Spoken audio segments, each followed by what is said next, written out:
Petrodollar under threat from petro-yuan in wake of nuclear sanctions on Iran. Is the petrodollar threatened? The petrodollar is threatened. New powers are emerging and it's inevitable that America's economic and financial hegemony come under threat. Yet, no matter how prepared an individual or a nation might be, change always arrives abruptly. It catches everyone by surprise, causing stress even when the change is for the better, let alone when it adds risk. The petrodollar has been one of the main instruments of American power in the past 50 years. The US dollar is the sovereign currency of all oil transactions. Any country that wants to buy crude oil, whether West Texas Intermediate, Brent, or OPEC, pays for it in American dollars. Iran has tried to challenge this dominance, issuing the Kish Stock Exchange in late 2010. The effects have been limited, thus the concept of Iran and the petrodollar threat to the US empire has not materialized. But there are bigger and more credible threats around the corner. As with all things economic these days, the hazard to American supremacy comes from China. China has already made bilateral agreements, exchanging crude and refined oil products with Japan and Russia in yuan. What is a petrodollar? Petrodollar is a term first used by Ibrahim Oyis, an economics professor at Georgetown University. He was looking for a word that would capture the socio-economic disruption to the countries that found themselves the sudden recipients of billions of US dollars from the sale of oil. These include Saudi Arabia, Kuwait, the United Arab Emirates, and Iran. These countries and a few others formed the Organization of the Petroleum Exporting Countries, better known as OPEC. The combination of higher oil prices and higher oil demand generated a demand for dollars. The concept of the US dollar as a reserve currency, resulting from the Bretton Woods Agreement in 1944, came to full fruition with the higher oil prices. The dollar became the unchallenged reserve currency of choice. This is what has allowed the dollar's value to remain generally stable even in times of financial shock, as in 2008. OPEC countries have filled their coffers with oil revenues. Because many of these states had small populations and almost non-existent economies outside of the oil sector, they reinvested their substantial financial resources in dollars into the global economy. The effect was destabilizing for many countries, but it was great for the United States. The world needed dollars to run its economy because the petrodollar concept spread to other commodities. Mining resources are also priced in dollars. Petrodollar collapse 2018. All countries, whether they are friendly with the United States or not, must buy oil and other commodities in dollars. This ensures stable international demand for the US currency, which in turn supports its exchange rate in relation to other currencies. Indeed, the petrodollar allows the US to sustain a huge foreign debt, supporting its residents' lifestyles and its military might. That's why the effects of the petrodollar collapse would be tragic for the United States. Simply put, petrodollars make sure that Americans pay much less interest on their foreign debt. As a reminder of why that's so important, consider that the British were able to colonize Egypt in the late 1800s because the Egyptian government could barely afford to pay the interest on loans it took, or was forced to take, to build the Suez Canal. Having access to cheap credit and being able to run a massive deficit is one of the greatest economic assets America enjoys. Petrodollars make this possible. Even if the US should manage to become completely energy independent through a mix of its own oil resources, gas, nuclear, and green energy supplies, the emerging economies of Asia and eventually Africa still need oil. Therefore, the US could continue to reap rewards from the petrodollar. But China and other powers want to crash this party. So long as oil is sold in dollars, all oil importing countries, the vast majority, will have to pay for it in dollars. This perpetuates demand for the US currency. The equation is simple and well understood: no dollars equals no energy equals no economy. The high relative value of the dollar, meanwhile, allows even a lower-class American to live better than a high-forward/middle-class citizen of a majority of countries except Western Europe, Japan, South Korea, and a handful of South American countries. Americans can themselves enjoy relatively cheap credit to buy every possible material comfort. They can do that because even while US debt is among the highest in the world, all of the world's central banks demand dollars. They then use these to acquire dollar-denominated assets. It's a virtuous circle that constantly refreshes the US economy. Perhaps it's at the level of the individual American that the petrodollar produces its biggest and most tangible benefit: low taxes. Without petrodollars, there's no way that President Trump would have gotten Congress to approve his aggressive corporate tax cuts. The petrodollar ensures that no matter who's in the White House, any major economic mistake can be absorbed thanks to the dollar's hegemony, a hegemony that the petrodollar makes possible. The rise of the petro-yuan. Enter the petro-yuan. The size of China's economy has been catching up quickly with the United States. Understandably, China wants its geopolitical influence to spread in accordance with its economic power, and establishing its own indispensable currency has become a priority. The petrodollar has shown how useful a tool having access to a currency everyone needs can be. The catalyst that could accelerate the petro-yuan's rise emergence, however, will likely come from Iran, or, more specifically, US-Iran sanctions. China is one of Iran's main customers for crude oil. It's also one of the biggest proponents of the Iran nuclear deal. The tougher Washington acts toward Tehran, the more it will drive Tehran closer to Beijing and Moscow, of course. On January the 12th, President Trump confirmed that the US would not resume enforcing sanctions against Iran. Source: Trump keeps US in Iran nuclear deal but adds new sanctions. Bloomberg, January the 12th, 2018. The White House has added some new restrictions against a dozen or so individuals working on Iran's missile technology, but nothing new has been added to the Iran nuclear sanctions timeline. The nuclear deal continues for another 6 months at least. But that's not going to stop the petro-yuan. The Iranians know that Trump's de facto approval of the Iran nuclear deal, despite his campaign promise to stop US endorsement for it, merely buys them time. The geopolitics of the Middle East now are as complex as ever.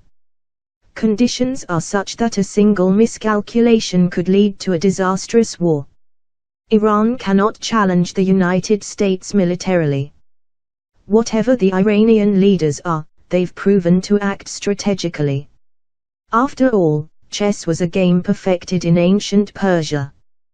They can hurt US interests better by encouraging crucial buyers like China for its oil in yuan, reducing the impact of US sanctions, should Trump or any other president change their minds on the Iran deal. When will the petrodollar collapse? It may well be Iran that decides the outcome of the question: when will the petrodollar collapse? Thus, Iran will also be the one to watch for petro-yuan news. Unencumbered by sanctions, Iran can sell its oil to anyone. But, the US has priced itself out of Iranian oil. It doesn't buy it. Thus, it can't impose any conditions of purchase, as was the case in the 1970s. Given the choice, Europe would also prefer to pay for oil in euros. But it lacks China's influence now. Moreover, if China started to pay a major energy-producing country like Iran in yuan or petro-yuan, it could demand similar arrangements with other producers from Venezuela, North Africa, or Saudi Arabia. This would result in putting enormous pressure on the dollar, which would collapse against other major currencies. The petrodollar would lose its value, giving way to the petro-yuan. There's little that the United States can do about this. Iran can produce oil cheaply. Thus, even if oil prices were to drop to below break-even levels for such major producers and regional rivals as Saudi Arabia, Tehran would still be able to secure a profit. If the Saudis overproduce to bring prices down, they would hurt themselves and their allies more than they do Iran. While Trump threatens to impose sanctions against Iran at the next review, should he do so, Iran could resume its nuclear arms program. It would force the US to risk another and extremely costly military intervention. China, Russia, and the EU have made it clear they support the Iran deal. The US might only get backing from Israel and Saudi Arabia for any military action against Iran. Clearly, sanctions are no longer the strongest instrument that the United States can use to thwart Iran's emergence as a regional power, much less its nuclear aspirations. The history of Iran's sanctions has shown they have not been effective. U.S. sanctions against Iran were first imposed after the 1979 revolution. The holding of hostages at the U.S. Embassy served as the trigger that brought Ayatollah Khomeini to power. Sanctions intensified during the 1980s. The escalation over the past decade resulted from concerns that Tehran launched a program to develop nuclear weapons. The restrictive measures against the Islamic Republic of Iran have included the freezing of its capital abroad, some $10.0 billion, and bans on importing goods and services, anything with a potential military application. The most effective tool in the U.S. sanctions box against Iran was one against foreign companies investing in the Iranian energy sector. This has slowed Iranians from developing their oil assets, new exploration, and refining capacity. The idea was to force Iran to come to terms, to surrender diplomatically. It turns out, Iran may be the one to impose its own terms thanks to the threat of the petro-yuan. It may be better for Trump to consider improving relations with Iran.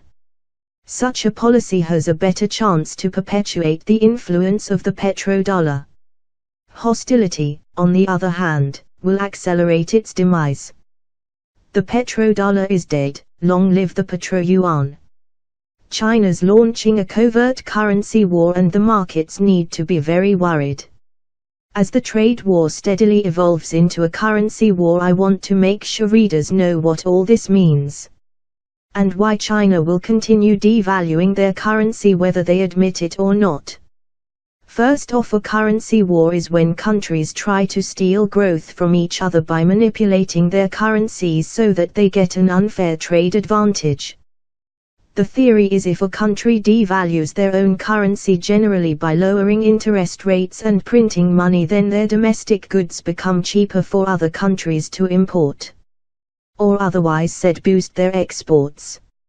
Some may remember when Japan's Prime Minister, Shinzo Abe, drastically campaigned for revitalizing Japan's economy by printing trillions of yen. This is what he was trying to carry out. Economist and author Jim Rickards wrote about this in his eye-opening book Currency Wars, 2011. Here's an example. Imagine that a German BMW car is €30,000. And assume that €1 is equal to $1.40. This means that the dollar price for the BMW is $42,000. €30,000 x $1.40 / €1 equals $42,000. Now imagine next year the European Central Bank, ECB, decides that the European Union, EU, needs more growth. So, they decide to use currency manipulation methods to increase exports, which translates into increased growth. They slash rates and announce a round of quantitative easing, QE, fancy word for money printing, and the euro falls in value against the dollar to $1.10. Now that same BMW, which was $42,000 last year, will now only cost $33,000, 30,000 euros x $1.10 / €1 equals $33,000. Or otherwise said, the BMW is 21% cheaper and therefore much more attractive to the United States consumer. Instead of US citizens purchasing a Ford or Honda, they will see the cheaper BMW. Thus the German economy was able to make a sale at the cost of the United States growth. It's easy to see the allure of devaluing a currency. It's a fast way to subsidize the export sector of the economy and create domestic inflation, curbing imports. But it can't last. Because the US will catch on and begin retaliating by cheapening the dollar even lower to steal growth back. Hence the currency war begins. I wrote earlier this week that even though China's publicly denying the use of currency manipulation tactics, they are covertly engaging in a currency war, and will continue to cheapen the yuan further. The reason? Because China only imports roughly $150 billion from the United States. That's roughly 1/3 what the US imports from China. Therefore, they are at an asymmetric disadvantage. Trump can continue placing tariffs against Chinese goods while China runs out of US imports to tax. This is why China will continue stealthily devaluing the yuan to soften the blow. For instance, if the US places 20% tariffs on all Chinese goods, China simply must devalue the yuan by 20%. This would offset the increased costs from the tariffs, keeping the price for US consumers unchanged, basically rendering the imposed tariff worthless. But there's a nasty side effect from this cheaper yuan. It would mean China's exporting their deflation to the US. What I mean by this is, if the Chinese devalue their yuan, it pushes export prices down. And since the US imports so many goods from China, roughly $500 billion, this would push down import prices. And although cheaper prices are great for consumers, it will put pressure on the Federal Reserve's inflation mandate. The importing of Chinese deflation affecting US monetary policy is just one example of the unintended consequence from a currency war. Another potential consequence is that the last 2 times China sharply devalued their currency, August 2015 and January 2016, global markets crashed. The New York Stock Exchange, NYSE, alone fell over 10% both times. China's already having tremendous problems at home: a housing bubble popping, the wealth management product, WMP, POSI scheme falling apart, an insolvent banking system, and slowing growth. It's clear that with all this, China can't afford to fight a trade war with the US. Thus they will try to win the currency war instead. That's why you need to keep an eye on the yuan. So far China is covertly devaluing it. But soon they won't be able to hide or deny it. China still has some financial warfare options, but once they publicly announce a sharp devaluation, which will most likely happen by year-end, the unintended consequences will be felt throughout the world. So while the mainstream media clamors on about the trade war, be aware that the currency war is where the real action will be. China eyes infrastructure boost to cushion growth. China plans to put more money into infrastructure projects and ease borrowing curbs on local governments to help soften the blow to the economy from the US trade war, policy sources told Reuters. China's trade war with the United States has clouded the outlook for the world's second-largest economy and roiled financial markets. A sharper slowdown in the Chinese economy could fuel job losses, a concern that Beijing has raised. But Chinese leaders have ruled out another round of strong fiscal stimulus, wary of inflaming debt risks. A 40 yuan, $590 billion, spending package in 2008-9 shielded China's economy from the global crisis but saddled local governments and state firms with piles of debt. The amount of infrastructure spending this time will depend on how the trade war evolves, said four sources who are familiar with government policy. The sources are involved in internal policy discussions but are not part of the final decision-making process. In the short term, the most effective way is to boost infrastructure investment, said one policy insider who advises the government, speaking on condition of anonymity. We will let fiscal policy play a bigger role in supporting the economy as monetary policy is less effective. The economy has already felt the pinch from Beijing's multi-year deleveraging drive that has driven up corporate borrowing costs and delayed government projects. Economic growth slowed slightly to 6.7% in the second quarter, still above the official 2018 growth target of around 6.5%. However, the trade row with Washington, a slowing domestic property market and reduced outbound shipments have sharply increased the risks to China's economic outlook. Earlier this month, the United States imposed tariffs on $34 billion of Chinese imports.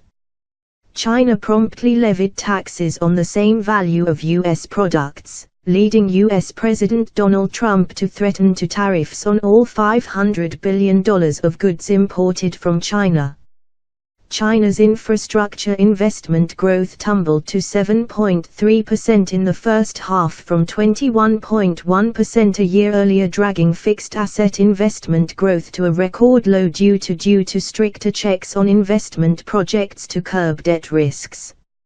Fiscal policy will become more proactive, China's cabinet said after a meeting on Monday, pledging to deliver more tax cuts and quicken the issuance of local governments' special bonds to support infrastructure investment. The meeting, chaired by Premier Li Keqiang, also called for banks to ensure funding to existing projects and meet reasonable funding needs of local government financing vehicles, LGFVs, which have been subjected to tight official scrutiny. Room for boosting fiscal outlays is ample. Government spending surpassed revenues by 726 billion yuan in the first half, which was only about a third of the budgeted deficit of 2.38 tn yuan for 2018. China has cut its annual budget deficit target to 2.6% of gross domestic product from 3% in 2017, the first reduction since 2012. Boosting the amount of special bond issuance by local governments by 550 billion yuan to offset the drop. Fiscal spending could be quickened and investment in some projects under construction will be expedited. This will provide support for the economy, said a second policy insider. Another policy insider said China can step up spending on much-needed urban facilities such as parking lots and retirement homes, instead of mega projects. The Finance Ministry, the National Development and Reform Commission and the People's Bank of China, PBOC, did not immediately respond to Reuters' request for comment. The cabinet's policy move signaled a victory for the PBOC following debate among researchers from the PBOC and Finance Ministry on whether fiscal policy should do more to spur growth, the policy insiders said. That could take some heat off the PBOC, as it faces difficulty in channeling credit to small firms, which are vital for economic growth and job creation, they said. State banks remain reluctant to lend to small firms, which are considered riskier than state-controlled firms. The PBOC has cut banks' reserve requirements 3 times this year, with further reductions widely expected. But aggressive policy easing could reignite debt risks and weigh on the weakening yuan, sparking capital outflows. While authorities are seen pushing ahead with reducing debt, there have been some signs of softening in their stance. Chinese policymakers have recently replaced use of the term deleveraging with structural deleveraging, a change that suggests less harsh curbs on debt. The deleveraging should consider external changes and the intensity could be weakened to avoid having a big impact on the economy, said one of the policy sources. Workers are seen amid steel bars at a construction site of a highway in Zhejiang, Yue Province. China plans to put more money into infrastructure projects and ease borrowing curbs on local governments to help soften the blow to the economy from the COS trade war, sources said.